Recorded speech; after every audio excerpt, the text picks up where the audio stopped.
شروع اللہ کے نام سے جو رحمان و رحیم ہے۔ توسین، یہ آیات ہیں قرآن اور کتاب مبین کی، ہدایت اور بشارت ان ایمان لانے والوں کے لیے جو نماز قائم کرتے اور زکوٰۃ دیتے ہیں، اور پھر وہ ایسے لوگ ہیں جو آخرت پر پورا یقین رکھتے ہیں۔ حقیقت یہ ہے کہ جو لوگ آخرت کو نہیں مانتے ان کے لیے ہم نے ان کے کرتوتوں کو خوشنما بنا دیا ہے، اس لیے وہ بھٹکتے پھرتے ہیں۔ یہ وہ لوگ ہیں جن کے لیے بری سزا ہے، اور آخرت میں یہی سب سے زیادہ خسارے میں رہنے والے ہیں۔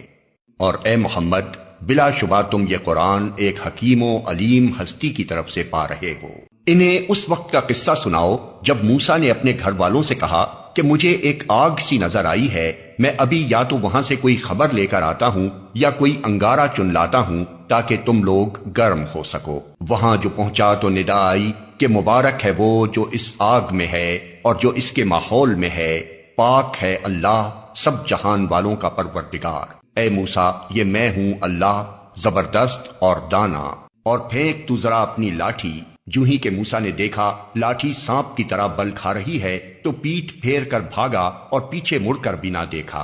اے موسیٰ، ڈرو نہیں، میرے حضور رسول ڈرا نہیں کرتے الا یہ کہ کسی نے قصور کیا ہو، پھر اگر برائی کے بعد اس نے بھلائی سے اپنے فعل کو بدل لیا تو میں معاف کرنے والا مہربان ہوں۔ اور ذرا اپنا ہاتھ اپنے گریبان میں تو ڈالو، چمکتا ہوا نکلے گا بغیر کسی تکلیف کے۔ یہ 2 نشانیاں 9 نشانیوں میں سے ہیں فرعون اور اس کی قوم کی طرف لے جانے کے لیے۔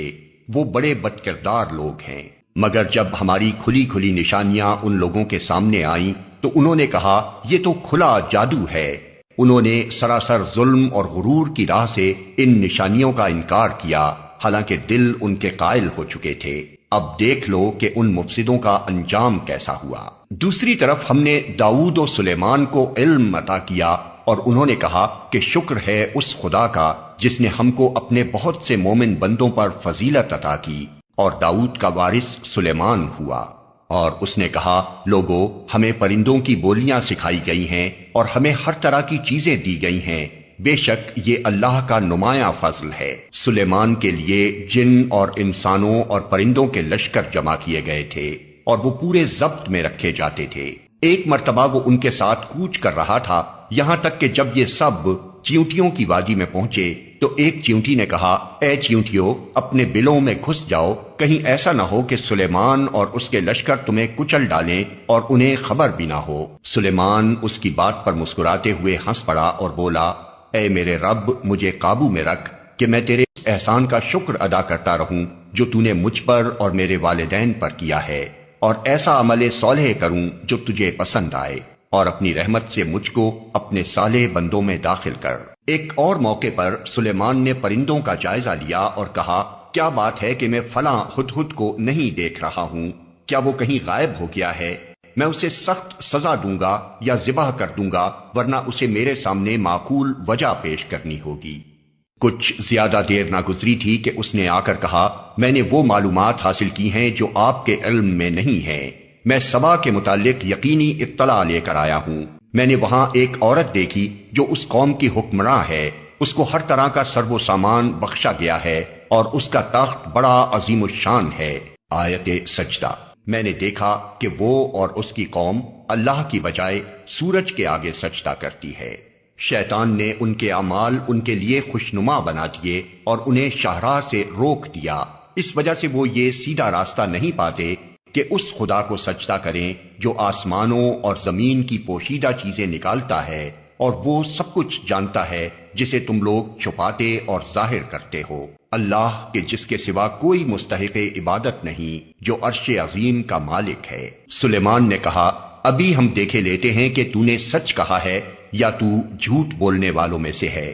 میرا یہ خط لے جا اور اسے ان لوگوں کی طرف ڈال دے، پھر الگ ہٹ کر دیکھ کہ وہ کیا رد عمل ظاہر کرتے ہیں۔ ملکہ بولی اے اہل دربار، میری طرف ایک بڑا اہم خط پھینکا گیا ہے، وہ سلیمان کی جانب سے ہے اور اللہ رحمان و رحیم کے نام سے شروع کیا گیا ہے۔ مضمون یہ ہے کہ میرے مقابلے میں سرکشی نہ کرو اور مسلم ہو کر میرے پاس حاضر ہو جاؤ۔ خط سنا کر ملکہ نے کہا اے سرداران قوم، میرے اس معاملے میں مجھے مشورہ دو، میں کسی معاملے کا فیصلہ تمہارے بغیر نہیں کرتی ہوں۔ انہوں نے جواب دیا، ہم طاقتور اور لڑنے والے لوگ ہیں، آگے فیصلہ آپ کے ہاتھ میں ہے، آپ خود دیکھ لیں کہ آپ کو کیا حکم دینا ہے۔ ملکہ نے کہا، بادشاہ جب کسی ملک میں گھس آتے ہیں تو اسے خراب اور اس کے عزت والوں کو ذلیل کر دیتے ہیں، یہی کچھ وہ کیا کرتے ہیں۔ میں ان لوگوں کی طرف ایک ہدیہ بھیجتی ہوں، پھر دیکھتی ہوں کہ میرے ایلچی کیا جواب لے کر پلٹتے ہیں۔ جب وہ ملکہ کا سفیر سلیمان کے ہاں پہنچا تو اس نے کہا، کیا تم لوگ مال سے میری مدد کرنا چاہتے ہو؟ جو کچھ خدا نے مجھے دے رکھا ہے وہ اس سے بہت زیادہ ہے جو تمہیں دیا ہے، تمہارا ہدیہ تمہیں کو مبارک رہے۔ اے سفیر، واپس جا اپنے بھیجنے والوں کی طرف، ہم ان پر ایسے لشکر لے کر آئیں گے جن کا مقابلہ وہ نہ کر سکیں گے، اور ہم انہیں ایسی ذلت کے ساتھ وہاں سے نکالیں گے کہ وہ خوار ہو کر رہ جائیں گے۔ سلیمان نے کہا، اے اہل دربار، تم میں سے کون اس کا تخت میرے پاس لاتا ہے قبل اس کے کہ وہ لوگ مطیع ہو کر میرے پاس حاضر ہوں؟ جنوں میں سے ایک کبھی ہیکل نے عرض کیا، میں اسے حاضر کر دوں گا قبل اس کے کہ آپ اپنی جگہ سے اٹھیں، میں اس کی طاقت رکھتا ہوں اور امانت دار ہوں۔ جس شخص کے پاس کتاب کا ایک علم تھا وہ بولا، میں آپ کی پلک جھپکنے سے پہلے اسے لائے دیتا ہوں۔ جو ہی کہ سلیمان نے وہ تخت اپنے پاس رکھا ہوا دیکھا، وہ پکار اٹھا، یہ میرے رب کا فضل ہے تاکہ وہ مجھے آزمائے کہ میں شکر کرتا ہوں یا کافر نعمت بن جاتا ہوں، اور جو کوئی شکر کرتا ہے اس کا شکر اس کے اپنے ہی لیے مفید ہے، ورنہ کوئی ناشکری کرے تو میرا رب بے نیاز اور اپنی ذات میں آپ بزرگ ہے۔ سلیمان نے کہا، انجان طریقے سے اس کا تخت اس کے سامنے رکھ دو، دیکھیں وہ صحیح بات تک پہنچتی ہے یا ان لوگوں میں سے ہے جو راہ راست نہیں پاتے۔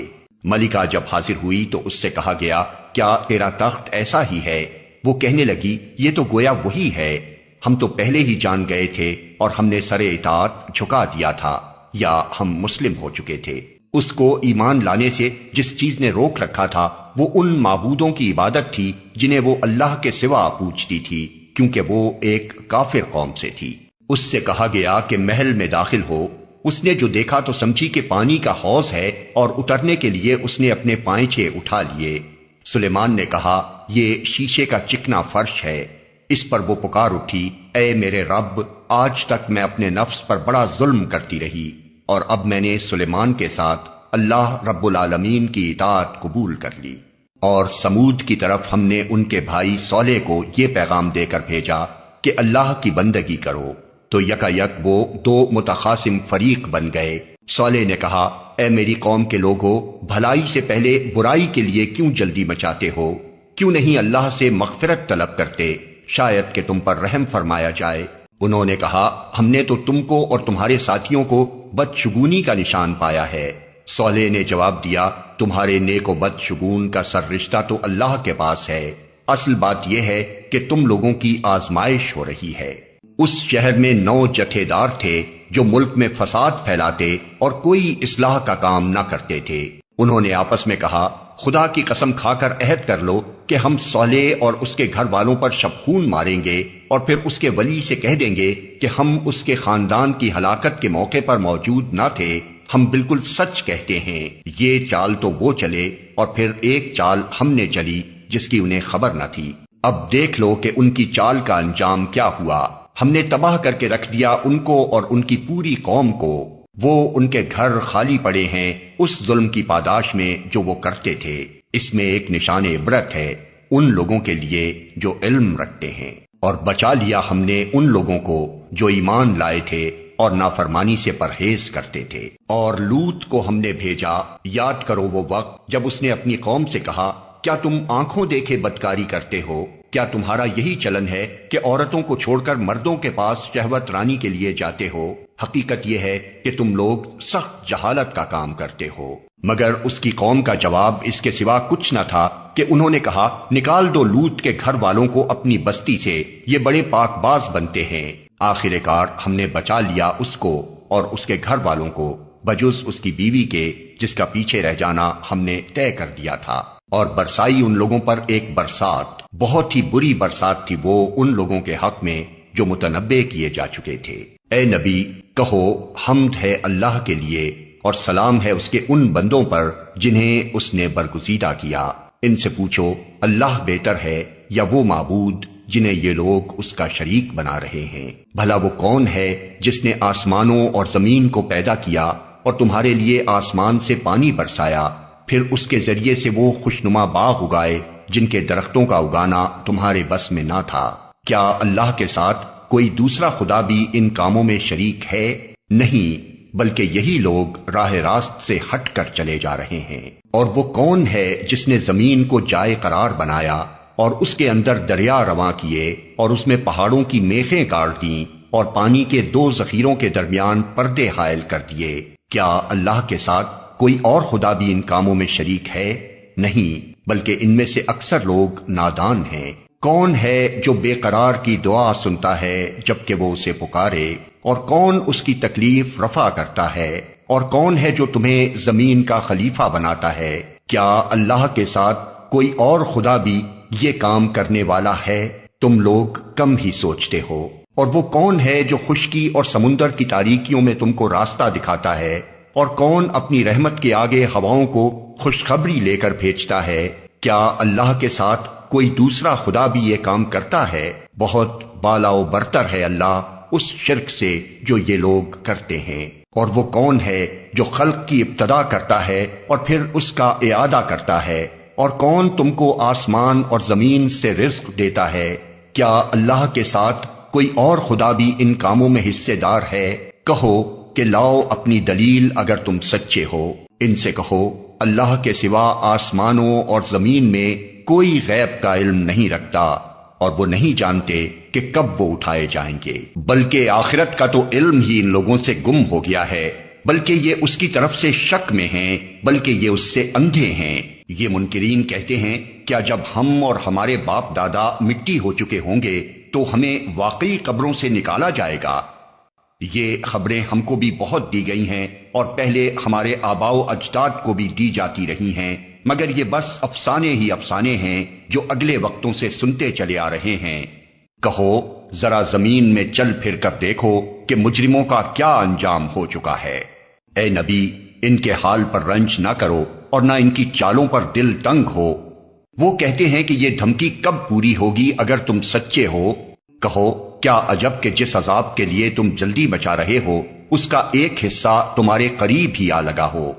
حقیقت یہ ہے کہ تیرا رب تو لوگوں پر بڑا فضل فرمانے والا ہے، مگر اکثر لوگ شکر نہیں کرتے۔ بلا شبہ تیرا رب خوب جانتا ہے جو کچھ ان کے سینے اپنے اندر چھپائے ہوئے ہیں اور جو کچھ وہ ظاہر کرتے ہیں۔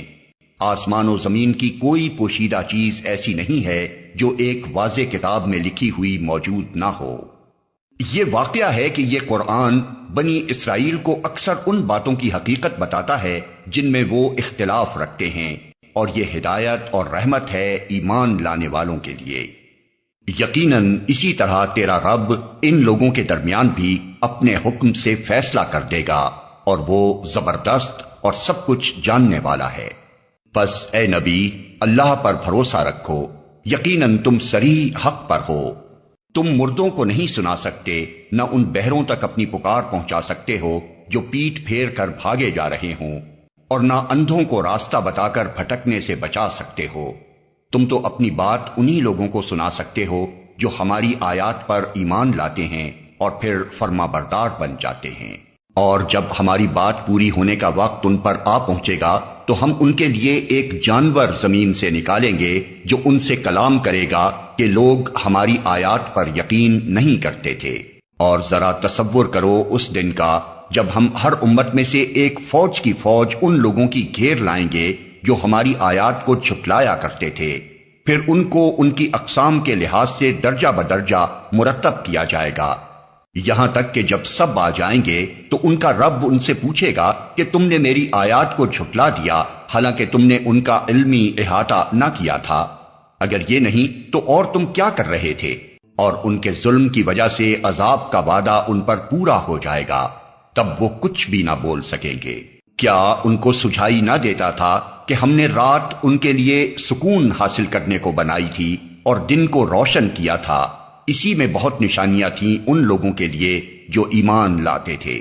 اور کیا گزرے گی اس روز جب کہ سور پھونکا جائے گا اور ہول کھا جائیں گے وہ سب جو آسمانوں اور زمین میں ہیں، سوائے ان لوگوں کے جنہیں اللہ اس ہال سے بچانا چاہے گا، اور سب کان دبائے اس کے حضور حاضر ہو جائیں گے۔ آج تو پہاڑوں کو دیکھتا ہے اور سمجھتا ہے کہ خوب جمے ہوئے ہیں، مگر اس وقت یہ بادلوں کی طرح اڑ رہے ہوں گے۔ یہ اللہ کی قدرت کا کرشمہ ہوگا جس نے ہر چیز کو حکمت کے ساتھ استوار کیا ہے۔ وہ خوب جانتا ہے کہ تم لوگ کیا کرتے ہو۔ جو شخص بھلائی لے کر آئے گا اسے اس سے زیادہ بہتر صلہ ملے گا، اور ایسے لوگ اس دن کے ہول سے محفوظ ہوں گے۔ اور جو برائی لیے ہوئے آئے گا ایسے سب لوگ اوندھے منہ آگ میں پھینکے جائیں گے۔ کیا تم لوگ اس کے سوا کوئی اور جزا پا سکتے ہو کہ جیسا کرو ویسا بھرو؟ اے محمد ان سے کہو، مجھے تو یہی حکم دیا گیا ہے کہ اس شہر کے رب کی بندگی کروں جس نے اسے حرم بنایا ہے اور جو ہر چیز کا مالک ہے۔ مجھے حکم دیا گیا ہے کہ میں مسلم بن کر رہوں اور یہ قرآن پڑھ کر سناؤں۔ اب جو ہدایت اختیار کرے گا وہ اپنے ہی بھلے کے لیے ہدایت اختیار کرے گا، اور جو گمراہ ہو اس سے کہہ دو کہ میں تو بس خبردار کر دینے والا ہوں۔ ان سے کہو تعریف اللہ ہی کے لیے ہے، ان قریب وہ تمہیں اپنی نشانیاں دکھا دے گا اور تم انہیں پہچان لوگے، اور تیرا رب بے خبر نہیں ہے ان اعمال سے جو تم لوگ کرتے ہو۔